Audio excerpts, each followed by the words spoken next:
everybody. Welcome to, it's so difficult with the time, isn't it? It's Friday night, everybody, in case you weren't sure what night we are on in this reading. It's a Friday night. We're going to be reading, let me sort myself out again. We're going to be reading the 15th night of Scheherazad's story of 1001 Arabian Nights, which, as you know, she is telling her king each evening to keep herself alive. Greetings, assalamu alaikum. Thank you very much for joining us, and anyone who tunes in later, we're really pleased that you do so. Please tell all your friends about it. Hi everybody. If anybody wants to make a comment, a like, a love, tell us anything that your heart's desire wants you to tell us, then please do so. I'm going to tell you a couple of things now at the beginning, lest I forget at the end, but I will probably tell you them at the end as well. I'm very excited to announce two things. Well, hopefully tomorrow our Shakespeare's going to come online. I have to confirm with the actress that she's done it tomorrow because she's feeling a little bit shy, but I hope that tomorrow I can get her to put her Shakespeare up.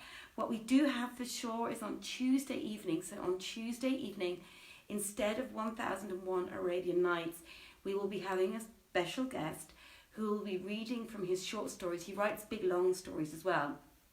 He is a British author resident in Vienna called Robert Pym, and he writes political thrillers. He's quite well read, and you can buy his books online in Amazon and all sorts of goodreads.com and all sorts of places.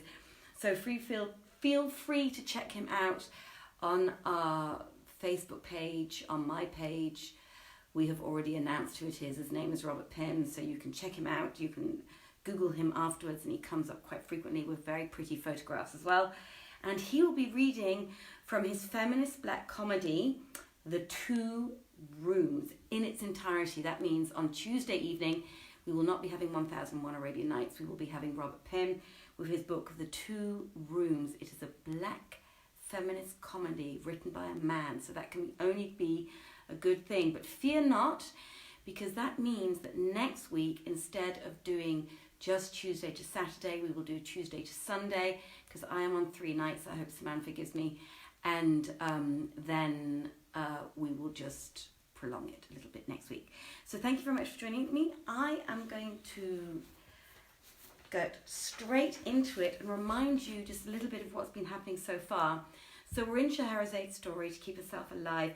We were at that moment where a group of men had been visiting with the 3 ladies of Baghdad, and they had one rule to follow, and that was, speak not of what concerneth you not, lest you hear what pleaseth you not.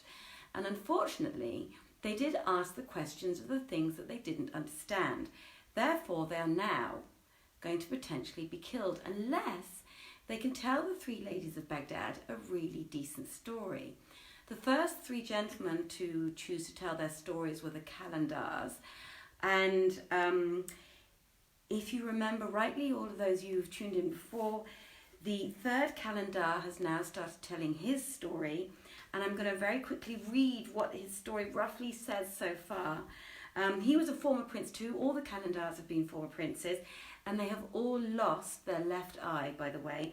And he set sail with his fleet, lost course during a storm, and unfortunately found himself and his crew facing the Magnet Mountain that attracted all iron. And when they came near enough, the ships fell apart, many drowned, and a few survived. Of course, the Calendar, who was then a prince, was one of the lucky people to escape and to survive. And he found himself at the bottom of a mountain. And then, at that point, Scheherazade had said she perceived the dawn of day and ceased to say her permitted say. So now, welcome, we are on the 15th night of Scheherazade's Tales of 1001 Arabian Nights. And she continued, It hath reached me, O auspicious king, that the 3rd Calendar said to the lady, and of course don't forget, this is the lady of Baghdad, the rest of the party sitting fast bound and slaves standing with swords drawn over their heads, and After calling on the name of Almighty Allah and passionately beseeching him, I breasted the ascent, clinging to the steps and notches hewn in the stone, and mounted little by little. And the Lord stilled the wind and aided me in the ascent, so that I succeeded in reaching the summit. There I found no resting place save the dome, which I entered, joying with exceeding joy at my escape, and made the wudu ablution, and prayed a two-bow prayer, a thanksgiving to God for my preservation. Then I fell asleep under the dome, and heard in my dream a mysterious voice saying, O son of Kazib, when thou wakest from thy sleep, dig under thy feet, and thou shalt find a bow of brass and 3 leaden arrows inscribed with talismans and characts. Take the bow and shoot the arrows at the horseman on the dome top, and free mankind from this sore calamity. When thou hast shot him, he shall fall into the sea, and the horse will also drop at thy feet. Then bury it in the place of the bow. This done, the mane will swell and rise till it is level with the mountain head, and there will appear on it a skiff carrying a man of Latin. Other than he thou shalt have shot, holding in his hand a pair of paddles. He will come to thee, and do thou embark with him, but beware of saying Bismillah, or of otherwise naming Allah Almighty. He will row thee for a space of 10 days, till he bring thee to a certain islands called the Islands of Safety, and thence shalt thou easily reach a port, and find those who will convey thee to thy native land. And all this shall be fulfilled to thee, so thou call not on the name of Allah. Then I started up from my sleep in joy and gladness, and hasting to do the bidding of the mysterious voice, found the bow and arrows, and shot at the horseman, and tumbled him into the main, whilst the horse dropped at my feet. So I took it and buried it. Presently, the sea surged at my feet. So I took it, surged at my feet, and rose till it reached the top of the mountain. Nor had I long to wait, ere I saw a skiff in the offing coming towards me. I gave thanks to Allah, and when the skiff came up to me, I saw therein a man of brass, with a tablet of lead on his breast, inscribed with talisman and characts. And I embarked without uttering a word. The boatsman rowed on through the first day, and the second, and the third, in all 10 whole days, till I caught sight of the Islands of Safety. Whereat I joyed with exceeding joy, and for stress of gladness exclaimed, Allah, Allah, in the name of Allah, there is no God but the God, and Allah is Almighty. Thereupon the skiff forthwith upset and cast me upon the sea. Then it righted and sank deep into the depths. Now, I am a fair swimmer, so I swam the whole day till nightfall, when my forearms and my shoulders were numb with fatigue, and I felt like to die. So I testified to my faith, expecting naught but death. The sea was still surging underneath the violence of the winds, and presently there came a billow like a hillock, and bearing me up high in air, threw me with a long casting on dry land. and his will might be fulfilled. I crawled up the beach and, doffing my raiment, wrung it out to dry and spread it in the sunshine. Then I lay me down and slept the whole night. As soon as it was day, I donned my clothes and rose to look whither I should walk. Presently, I came to a thicket of low trees, and making a cast round it, found that the spot whereon I stood was an islet, a mere holm, girt on all sides by the ocean. Whereupon I said to myself, "Whatso freeth me from one great calamity casteth me into a greater." But while I was pondering my case and longing for death, behold, I saw afar off a ship making for the island, and so I climbed a tree and hid myself among the branches. Presently the ship anchored and landed 10 slaves, blackamoors, bearing iron hoes and baskets, who walked on till they reached the middle of the island. Here they dug deep into the ground until they uncovered a plate of metal, which they lifted, thereby opening a trap door. After this, they returned to the ship and thence brought bread and flour, honey and fruits, clarified butter, leather bottles containing liquors and many household stuffs, also furniture, table service and mirrors, rugs, carpets, and in fact all needed to furnish a dwelling. And they kept going to and fro and descending by the trapdoor till they had transported into the dwelling all that was in the ship. After this, the slaves again went on board and brought back with them garments as rich as may be. And in the midst of them came an old man, of whom very little was left, for time had dealt hardly and harshly with him, and all that remained of him was a bone wrapped in a rag of blue stuff, through which the winds whistled west and east, as saith the poet of him, "And time gars me tremble, terrible, ah, how sore the bulk, where time in pride of strength doth ever stalk.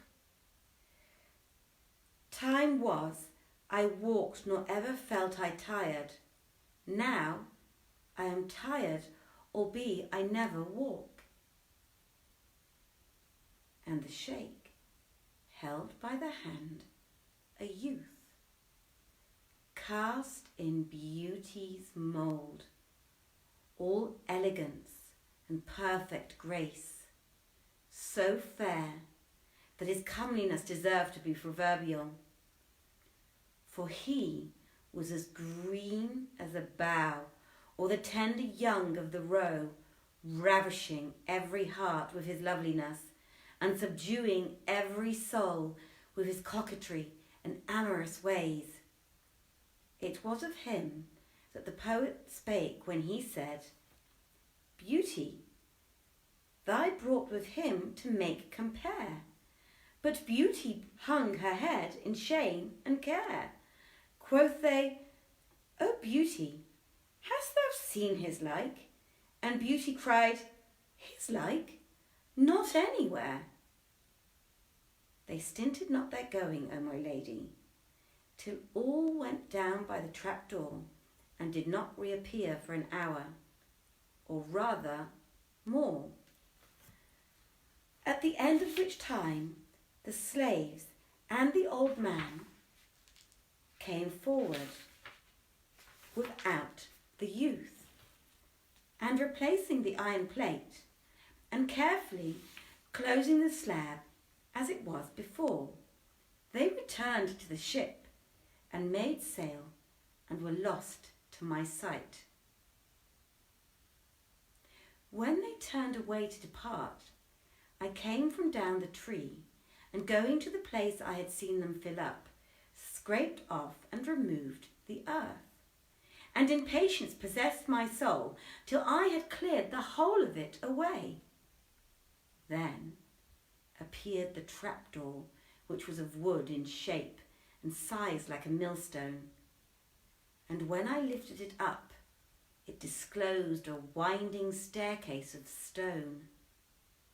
At this I marvelled, and, descending the steps till I reached the last, found a fair hall. Spread with various kinds of carpets and silk stuffs, wherein was a youth sitting upon a raised couch, and leaning back on a round cushion with a fan in his hand, and nosegays and posies of sweet, scented herbs and flowers before him. But he was alone, and not a soul near him in the great vault. When he saw me, he turned pale, but I saluted him courteously and said, "Set thy mind at ease, calm thy fears. No harm shall come near thee. I am a man like thyself, and the son of a king to boot, whom the decrees of destiny have sent to bear thee company and cheer thee in thy loneliness.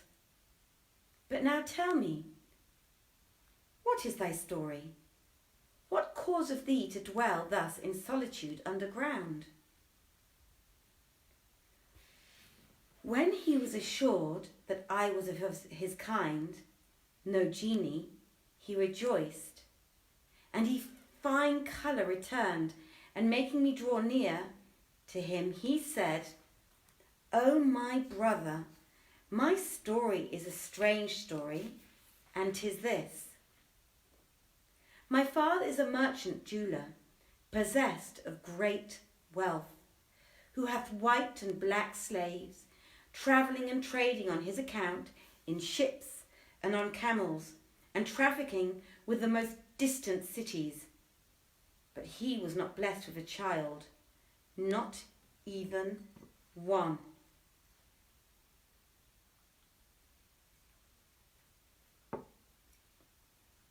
Now, on a certain night, he dreamed that he should be favoured with a son, who would be but short-lived. So the morning dawned on my father, bringing him woe and weeping. On the following night, my mother conceived, and my father noted down the date of her becoming pregnant. Her time being fulfilled, she bore me, whereat my father rejoiced and made banquets and called together the neighbours and fed the fakirs and the poor, for that he had been blessed with issue near the end of his days. Then he assembled the astrologers and the astronomers who knew the places of the planets, and the wizards and wise ones of the time, and men learned in horoscopes and nativities. And they drew out my birth scheme and said to my father, "Thy son shall live to 15 years. But in his 15th year there is a sinister aspect. Live he to 15th years, then he will be fine, and if he safely bears the tide of those 15 years, then he shall attain a great age. And the cause that threatened him with this death is this: in the sea of peril standeth the mounted magnet height, on whose summit is a horseman of yellow laton, seated on a horse also of brass, and bearing on his breast a tablet of lead. 50 days after this rider shall fall from his steed, thy son will die, and his slayer shall be he who shoots down the horseman, a prince named Ajib, son of King Kazib." My father grieved with exceeding grief to hear these words, but reared me in tenderest fashion and educated me excellently, well till my 15th year was told. 10 days ago, news came to him that the horseman had fallen into the sea, and he who shot him down was named Ajib, son of King Kazib. My father thereupon wept bitter tears at the need of parting with me, and became like one possessed of a genie. However, being in mortal fear for me, he built me this place under the earth, and stocking it with all required for the few days still remaining, he brought me hither in a ship and left me here. 10 are already past, and when the 40 days shall have gone by without danger to me, he will come and take me away. For ye have done all this only in fear of Prince Ajib. Such then is my story and the cause of my loneliness. When I heard his story, I marvelled and said in mind, well, I am Prince Ajib, who have done all this. But as Allah is with me, I will surely not slay him. So I said to him, O my Lord, far from thee be this hurt and harm, and then, please Allah, thou shalt not suffer cark, nor care, nor aught disquietude.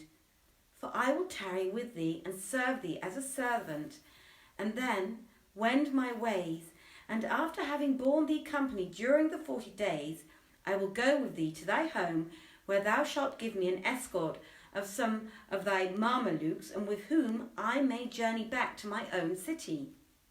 And the Almighty shall requite thee for me. He was glad to hear these words, and when I rose and lighted a large wax candle, and trimmed the lamps and the 3 lanterns, and I set on meat and drink and sweetmeats, we ate and drank and sat talking over various matters till the greater part of the night was gone. When he lay down to rest, and I covered him up and went to sleep myself. Next morning I arose and warmed a little water, then lifted him gently, so as to awake him, and brought him the warm water, wherewith he washed his face, and said to me, Heaven requite thee for me with every blessing, O youth. By Allah, if I get quit of this danger, and am saved from him who is named Ajib bin Kazib, I will make my father reward thee, and send thee home healthy and wealthy, and if I die, then my blessings be upon thee. I answered, May the day never dawn on which evil shall betide thee, and may Allah make my last day before thy last day. Then I set before him somewhat of food, and we ate, and I got ready perfumes for fumigating the hall, wherewith he was pleased. Moreover, I made him a makalla cloth, and that, by the way, everybody, is a game, and we played and ate sweetmeats, and we played again, and took our pleasure till nightfall, when I rose and lighted the lamps, and set before him somewhat to eat, and sat telling him stories till the hours of darkness were far spent. Then he lay down to rest, and I covered him and rested also. And thus I continue to do, O my lady, for days and nights. And affection for him took root in my heart, and my sorrow was eased, and I said to myself, the astrologers lied when they predicted that he would be slain by Ajib bin Kazib. By Allah, I will not slay him. I ceased not ministering to him, and conversing and carousing with him, and telling him all manner of tales for 39 days. On the 40th night, the youth rejoiced and said, "O my brother, praise be to Allah, who hath preserved me from death, and this be thy blessing, and the blessing of thy coming to me. And I pray God that he restore thee to thy native land. But now, O my brother, I would thou warm me with some water for the ghusl ablution, and do thou kindly bathe me and change my clothes." I replied, "With love and gladness." And I heated water in plenty, and carrying it to him, washed his body all over, the washing of health, with meal of lupins, and rubbed him well, and changed his clothes, and spread him a high bed whereon he lay down to rest, being drowsy after bathing. Then said he, "O my brother, cut me up a watermelon and sweeten it with a little sugar candy." So I went to the storeroom, and bringing out a fine watermelon I found there, set it on a platter and laid it before him, saying, "O my master, have thou not a knife?" "Here it is," he answered, "over my head, above the high shelf." So I got up in haste, and taking the knife, drew it from its sheath. But my foot slipped in stepping down, and I fell heavily upon the youth, holding in my hand the knife which hastened to fulfill what had been written on the day that decided the destinies of man, and buried itself as if planted into the youth's heart. He died on that instant.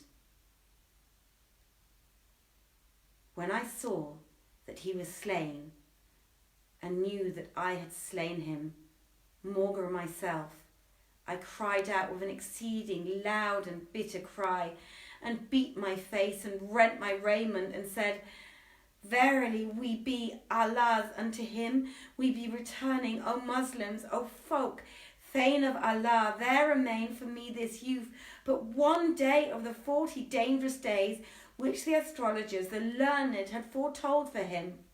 And the predestined death of this beautiful one was to be at my hand. Would heaven I had not tried to cut the watermelon.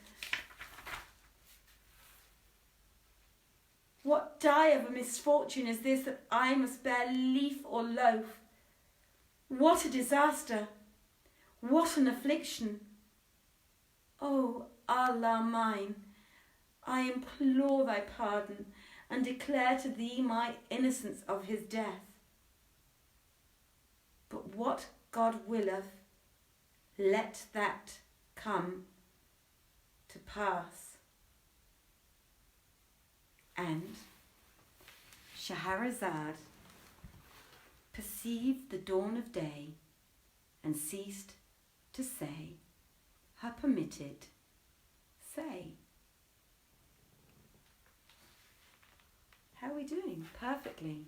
So, dear friends, that was the end of tonight's reading.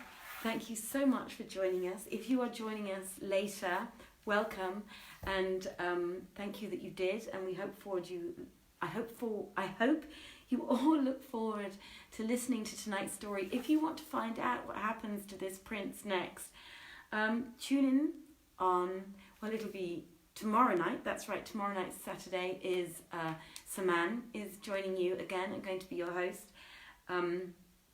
Then we will start again on Tuesday, but don't forget, on Tuesday, Robert Pym will be reading from his short stories, and let me lean down and tell you again what that will be. It will be The Two Rooms, which is a feminist black comedy, which sounds very exciting. So tomorrow, Saman is going to tell you the rest of the Kalandar story in the 16th night. It's been really thrilling so far, so I hope you'll find tomorrow night as thrilling. I have to say, when I read this story today, I was deeply moved and very sad by the very sad tale. But there we go. We can't always have debauchery as we've had in the last couple of nights. So thank you very much for listening in. Enjoy tomorrow evening. Enjoy your weekend. Enjoy Tuesday evening. Robert will be here on his own for you from his own abode, which is very beautiful. And what else do I have to say? I will see you on Wednesday for the 17th night. Many salams. Take care, and I hope you enjoy yourselves greatly, and I hope you enjoyed tonight, and have a wonderful have a wonderful Friday if you're just starting Friday. Have a wonderful rest of your Friday if you're just finishing it. Hello to my brother-in-law who I've seen is watching. By the way, if you want some really great shoes and are wondering where to buy them at the moment, www.asmus, that's asmus.at, and they do the most wonderful men, women and children's shoes that you can buy online. Even if they're not going to be open because the store might be too big, I'm not sure, he'll tell me tomorrow, I hope. But even if they're not going to be open, he's going in personally, packing up boxes and going to the post office and sending them off himself so that his staff can remain safe in quarantine, of which there are 30 of them, by the way. It's a big store. So have a wonderful Saturday. Enjoy Samantha tomorrow evening. I know she always reads so beautifully and looks so beautiful. See you on Wednesday. Have a wonderful Sunday. I hope you get to go out into the sunshine. Take care of yourselves. Do whatever you need to do to make sure that your time in isolation is okay. And a huge, huge thank you to all the people who are out in the shops working for us, selling us groceries, and the people who are in the hospitals and in old people's homes and schools, wherever you are, who are looking after people and making sure that we are all taken care of. So many thanks from us here at Vienna Theatre Project. Good night, everybody. Take care. Bye-bye.